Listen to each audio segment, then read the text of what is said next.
Can y'all keep a secret? Okay. I'm in my office.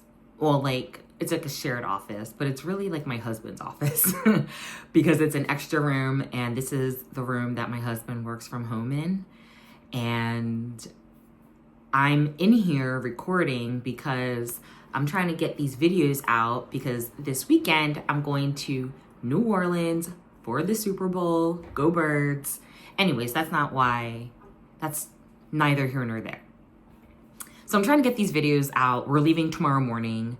Thank God you don't see the pile of clothes over there that I need to pack. Anyways, listen. So I'm not in my usual spot because my husband's downstairs with our son, you know, making all types of noise. So I'm like, okay, I gotta get this done. I'm gonna come up here in the office and do it, right? Child, I think I broke this man's chair. Shh, don't tell him though, okay? I'm trusting you. All right, so anyways, what's up everybody? I'm Tierney. I am here with the recap for Real Housewives of Salt Lake City, Season 5, Reunion Part 3. And it was okay. You know what I'm realizing? I think they had an amazing season. I've said this in all the recaps.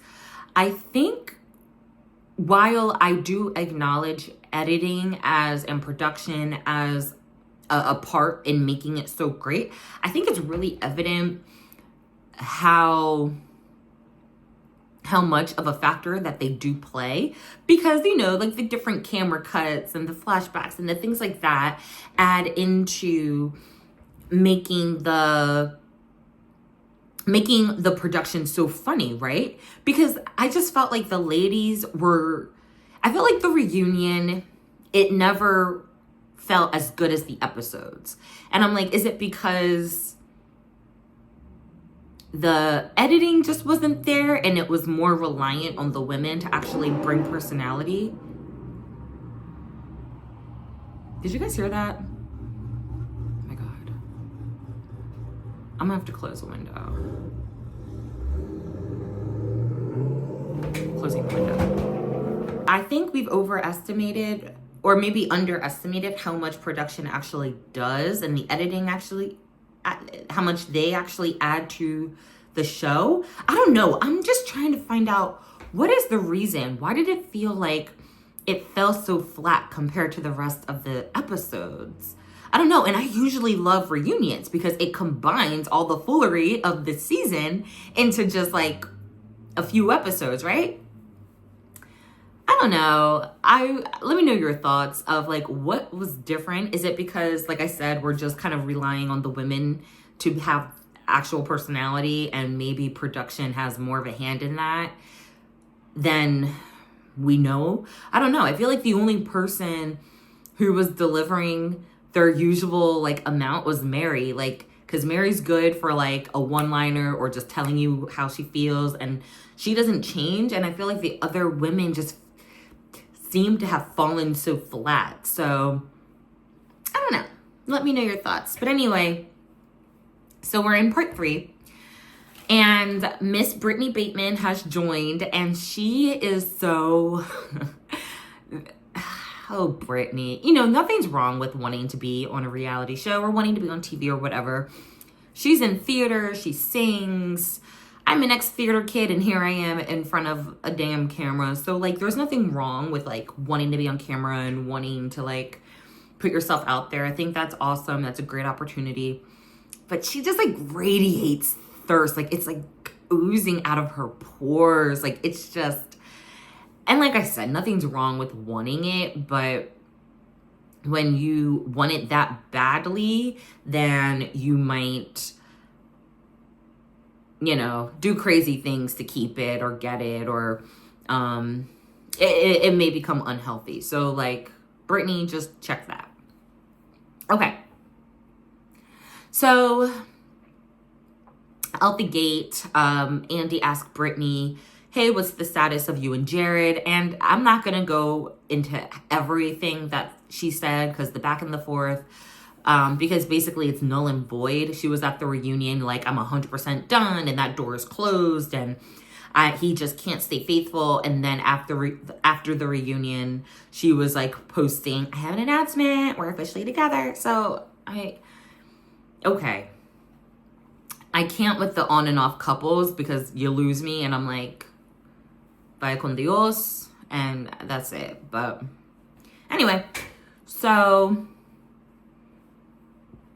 she went back and forth basically saying we're so on and off because he keeps texting other women and, you know, he can't stay faithful. And then Bronwyn chimes in and basically talked about, you know, you shouldn't be with someone who treats you like this, and especially the way he treats women. And here's, you know, a text that he sent to me, and he's basically, I don't know if he called her a bitch in the text, but he definitely called her a bitch, like, on, you know, social media and stuff like that, talking about Bronwyn. And then in the after show, Bronwyn mentioned that she had overheard a conversation, or someone brought a conversation to her talking about Jared having a micro penis, and she repeated that on the after show. And then Jared like sent this text to Bronwyn like, I can pick apart your anatomy if you want to go there, and blah blah blah blah, and you're just trying to have relevance, and like a whole long text. And then they showed other like rants of his online, like just long tweets or long posts, and I'm just like, dude, you have a lot of time on your hands. And how is he verified? Because like, what does he do? I'm confused. But anyway, Britani was like, oh my gosh, I'm so mortified. I didn't know that last part of the text. Oh my gosh, but you know what? That door is closed. And I'm like, no, it's not. No, it's not. So we can move on. I think that was too much time on Jared. So then Andy asked Britani, you know, how did the women take you being a deadbeat mom? He didn't say that, but he was basically like, you know, you're estranged from your daughters, and like, how do the women treat you knowing that information? And Britani, and then Andy asked some like follow-up questions about like the state of like how things are with her daughters, and Britani says that things are better, which is good. And Bronwyn says, you know what, Britani, I did judge you. You know, I was a single mom as well, and there's just some things that you have to say no to, aka a man. Like, if you can't be the mother that you need to be when you're with a certain man, then you shouldn't be with that man. And Angie chimed in. Actually, she was first, saying that, you know, she definitely just didn't get it, and she judged Britani because, like, how do you put anybody in front of your kids? So it was just something that Angie couldn't get with. And then, like I said, Bronwyn said she judged her. And then Britani fires back at Bronwyn and was like, yeah, like, thanks to your meddling, I didn't talk to my kids for 6 months. Like, basically pinning her, like, the majority of her issues with her kids onto Bronwyn. And Bronwyn's like, what are you talking about? And she was like, yeah, like, you know what you said, you know what you did. Bronwyn said, I didn't say anything. I never said anything directly to your daughters. And Britani said, yeah, you had your flying monkeys. So Britani is basically insinuating that Bronwyn had other people talk to Britani's kids about Britani. And Bronwyn denies it. And I didn't really care about this conversation because we've both seen that both of them lie. So I was just like, all right, like, I don't care when they're both lying, or maybe they're both telling pieces of the truth and then both telling lies. So I'm like, okay, it's a draw. Andy did jump in and he said, well, Britani, he reminded her that Britani was estranged from her daughters before she even met Bronwyn. In her casting tape, she was pretty much selling the fact, like, oh yeah, it's a lot of drama. It's a lot of drama. Like, I don't talk to my kids. And I'm like, that was demonic, but cool. So even though Andy brought that up, Britani was still adamant, and she was like, no, she, thanks to her, those last 3 months, I had problems with my kids. So it went from 6 months to 3 months. So I was just like, all right, wrap this up. So moving on. So then Andy, talks about Meredith's bat mitzvah and then some of the ladies' like ungodly moments. And so they talk about Britani versus Angie. So Angie bringing the wine to Britani's Mormon night. And then when Britani confronted her about it at the breakfast at Mary's, Angie was like, you're doing 3 guys, like, I've seen you drink, so stop acting holier than thou. Then that turned into, oh, she was slut shaming me. So they just kind of showed a montage of all of that build up, and then that culminating in Meredith throwing Angie out of her bat mitzvah. Then we proceed into kind of like the Britani living a double life and the good Mormon debate, and is it fair to be upset at someone bringing you wine when they've seen you drink before? And it was just a whole lot of back and forth, and kind of like the perspective of if you're a good Mormon, then you should not drink, you shouldn't have premarital sex. And yet Britani does all these things and still gets upset when people like call her out on it or treat her as someone that does these types of things. So that was basically the conversation. Just Bronwyn was just continuing to point out Britani's hypocrisy, and I think we all see it, and I think like we get it. We don't have to spend too much time on it. So then Britani cries about lying about Jared, and she was just saying, it's I still have some trauma around this, and it's something that I just wasn't ready to admit, and blah, blah, blah. And then Mary, I love Mary. Mary is the MVP of this season. I think I've said that 5 times already, but Mary reminds us, you didn't have to bring up you didn't have to bring up Jared and sleeping with Jared. We weren't even talking about that. We were talking about you recording us, and you tried to deflect. She didn't say that verbatim, but that's basically what she was saying. And I was like, thank you, Mary. Then they show some footage and a montage from their cash trip, and they dive into Angie saying that she learned more about Bronwyn just on the boat when she was talking about her man cheating on her and stuff than she has ever known in the time of knowing Lisa. And Lisa basically said, I felt really shut down by that. And, you spent one afternoon with her on the boat, and we used to talk on the phone every day. So that was really hurtful. And Angie kind of stuck to her gun. She was like, no, like she divulged a lot, and that's how I felt. And Bronwyn eventually points out that Lisa seems to care more about her own issues than other people who may be going through similar things. And Lisa defended herself. Lisa basically said, why should I care about people talking about your marriage when you are flip-flopping on your marriage? So I was like, point for Lisa. She had a point. So there was a lot more in there, but that was kind of the gist. It was just a lot of back and forth. I feel like this episode, the first time I watched it, I was like, I thought it was pretty good. And then the second time I watched it, I was like, this was kind of a lot of filler. I think it was still better than part 1 though. Part 1 irritated me for some reason. Part 2 I think was the best, and then part 3 was pretty good. Then we go into Throw Up Gate, and Andy asked Britani, why didn't you pull Meredith aside before announcing to the group that she was throwing up and crying all night? And Meredith chimed in basically saying, she did pull me aside. I told her I wasn't throwing up, and then she still decided to go in front of the group. And Britani dug her heels in and was like, I was dead asleep. When you hear someone throwing up, you know what that sound is. I was awakened by this, and that's what I heard. And then Meredith was like, were you in my room? Were you in my room? You are a liar. You are a liar. And she kept, like, there were 10 other phrases she kept, like, screaming at what's that child's name? Britani. And so then Andy moves on to Recording Gate, and he mentioned, you know, hey, there seemed to be a lot of excuses that you came up with. And he just started rattling off some of the excuses. And he was like, so which one was it? And Britani was like, oh no, it was a combination of all of them. I wanted to call my daughter. I wanted to save the video for later. I wanted to do, and this girl lies so much. I thought she was really entertaining.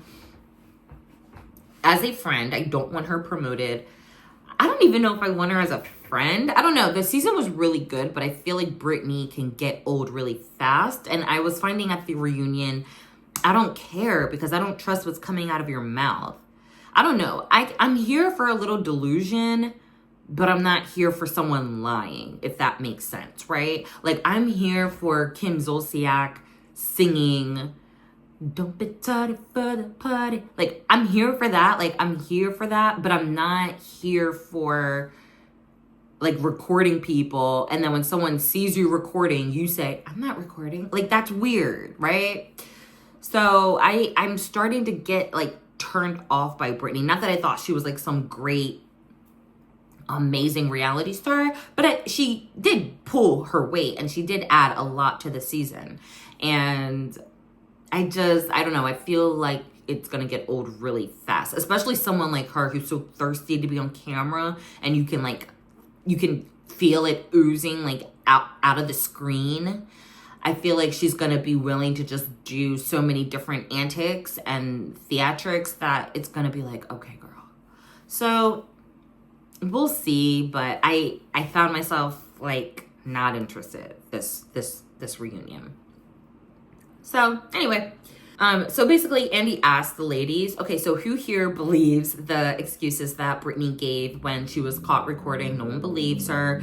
And then here she goes. I mean, I still haven't recovered from that, like recovered from the women yelling at her on the van. And Mary was like all of us. Mary was sitting there like, well, it happened. Get over it. It's done. And hopefully you are too. I said,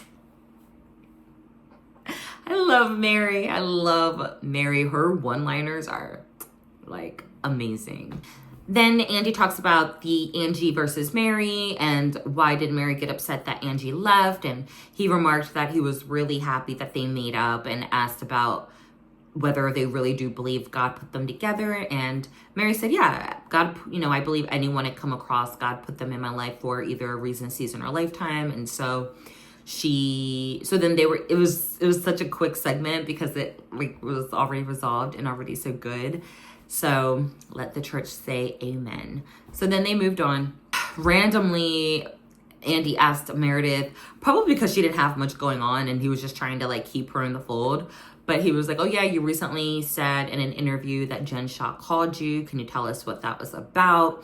And then Whitney got up in arms like, oh, you got mad at me for talking to Monica, but you're talking to Jen. Jen did worse things. And Meredith was like, no, I didn't go seeking out Jen, trying to get information. Jen called me. It was a quick 10-minute conversation. It wasn't that deep. Even Mary chimed in and was like, you know, how can you even talk to someone like that? And Meredith said, you know, she's serving her time. She's paying restitution. She's taking accountability. So what does a path of forgiveness and redemption look like if you can't even have a conversation with them? And Mary was like, I understand that, but she talked about your kids. She basically said that you and I, basically Mary talking about Meredith and her, she was like, she alluded that you and I called the feds on her. So why would you want to talk to someone like that? And I was like, fair points. Fair points. I see what Meredith is saying. Basically, she's doing her time. She took accountability. But then I see Mary's point of view of like let God forgive her and she can have a second chance with her God. But it's that just because someone is worthy of a second chance doesn't mean you have to like jump full in. And not that Meredith is, but I see where both are coming from. Okay, so then they get to the finale text gate. So basically the game where everyone had to read the nastiest text that they had in their phone about someone at the group. And Andy was like, okay, well, you know, I was really impressed about, you know, some of you having the ability to hear what was said, accept it, receive it, and burn it and be done. It didn't work for all of you guys, but I really liked where it did work. And so it gets into Lisa versus Whitney, and basically they go back and forth for a while because Lisa's mad that Whitney keeps lying and spreading rumors and just doing dumb shit and always bringing up a problem with Lisa. And Whitney says that Lisa is holding a grudge and she can't let things go. But in reality, it's really because Whitney does some dumb shit every year. So I'm kind of team Lisa on this one. So they are just going back and forth, and Whitney's like, burn it, burn it, burn it. And then even Heather at one point's like, yeah, you're like, just let it go, just let it go. And Lisa's getting all flustered, and she's like, stop, I don't need a new man telling me what to do. I don't care what everyone else does. This is what I'm doing. Like, stop chirping in my ear. I don't care. And she's, getting all like Lisa-fied. And finally, she's like, just let me talk. Just let me talk. I just keep hearing, burn it, burn it, burn it. And I just let me think. Just let me think. And so she basically gives a little peek inside her upbringing, and she said that, I'm one of 6 kids. I disappeared in my family. My parents wouldn't have noticed if I got trafficked, and basically it sounds like her parents were neglectful. It's not like she had a big family. She kind of got lost in the sauce. And now that she is an adult with her own family and her own husband, she's ultra protective of that. And she didn't have the best family growing up, but she's created a beautiful family in her own. So if anyone comes close to that, she's like, and so, I get it. And so she also said, I'm always just protecting myself. I'm always defending myself, and I'm going to protect my family. And I thought that was interesting. And I saw some of that in Lisa, and it might have been on the finale when she was basically like, no one cared that they were talking about my family. Like, no one cares. And she kept saying it out loud. She kept saying, like, no one cares because it's me. No one cares because it's me. And I was like, oh, like I felt like she kind of was, I feel like she was triggered in some way. And I think something might have happened where she felt like that people didn't care for her. And it came out in that instance where I think people were expecting her to like burn the text, but she was like, no one is caring that this really precious thing of mine got hurt. So I get it. All right. At one point, Whitney actually walks over to Lisa because Lisa and Bronwyn had like a little back and forth, and Whitney was not losing her chance to have her one-on-one with Lisa. So she was like, she walked her behind over to that side of the stage, and was like, Lisa, no, this is what I want to say. And, she's trying to explain it away. And basically they go back and forth. They eventually squash it. Lisa was like, I've always had a soft spot for you. I do love you. Like, you do some fucked up shit, but like, I do love you. And if you can promise that you won't do this again, we can move forward. And so it took a lot of back and forth, but they did eventually squash it. Whitney said that she would not be reckless anymore and just saying the dumb things that she says. And Lisa says, I'm not going to bring it up. So it's dead here. And so we will see. We will see in season 6. I'm sure Whitney cannot contain herself and she'll do something else. But for now, they're good. So at the end of the episode, Andy prompted the ladies to say something nice about each other. And so he prompted the women to say something nice. And it was basically based on if they had issues with that person. And so he was like, Lisa, can you say something nice about Whitney? And then vice versa. Heather, Bronwyn, can you guys say something nice about each other? And he just prompted, and a lot of the women complimented each other on being great moms, being successful, looking great. And Mary actually asked Andy to say something nice about her, and Andy was really sweet, and he was just like, you really were so vulnerable, you showed your heart, you just handled that situation with your son so well, you're a great mom, You're so funny. I enjoy watching you. So Andy really gave her her flowers. And then Mary was really touched. It was really sweet. And then Mary actually returned the gesture to Andy and was just saying, you're a beautiful father.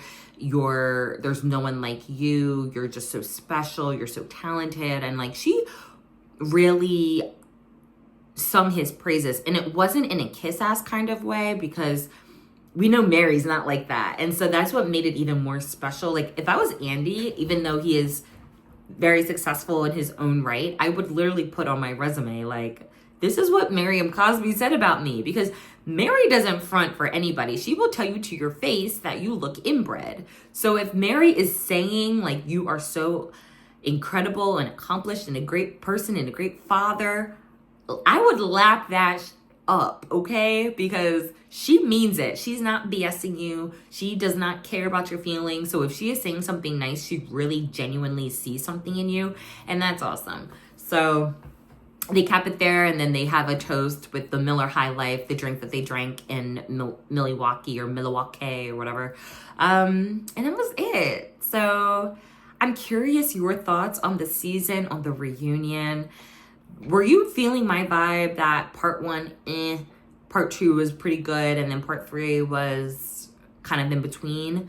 Let me know. Let me know how you felt about the reunion. What stood out to you? What are you looking forward to next season? And let me know if you want the whole cast to come back or if you want to have any changes. So I'm interested in your thoughts. I appreciate you for watching, and I'll see you guys in the next video.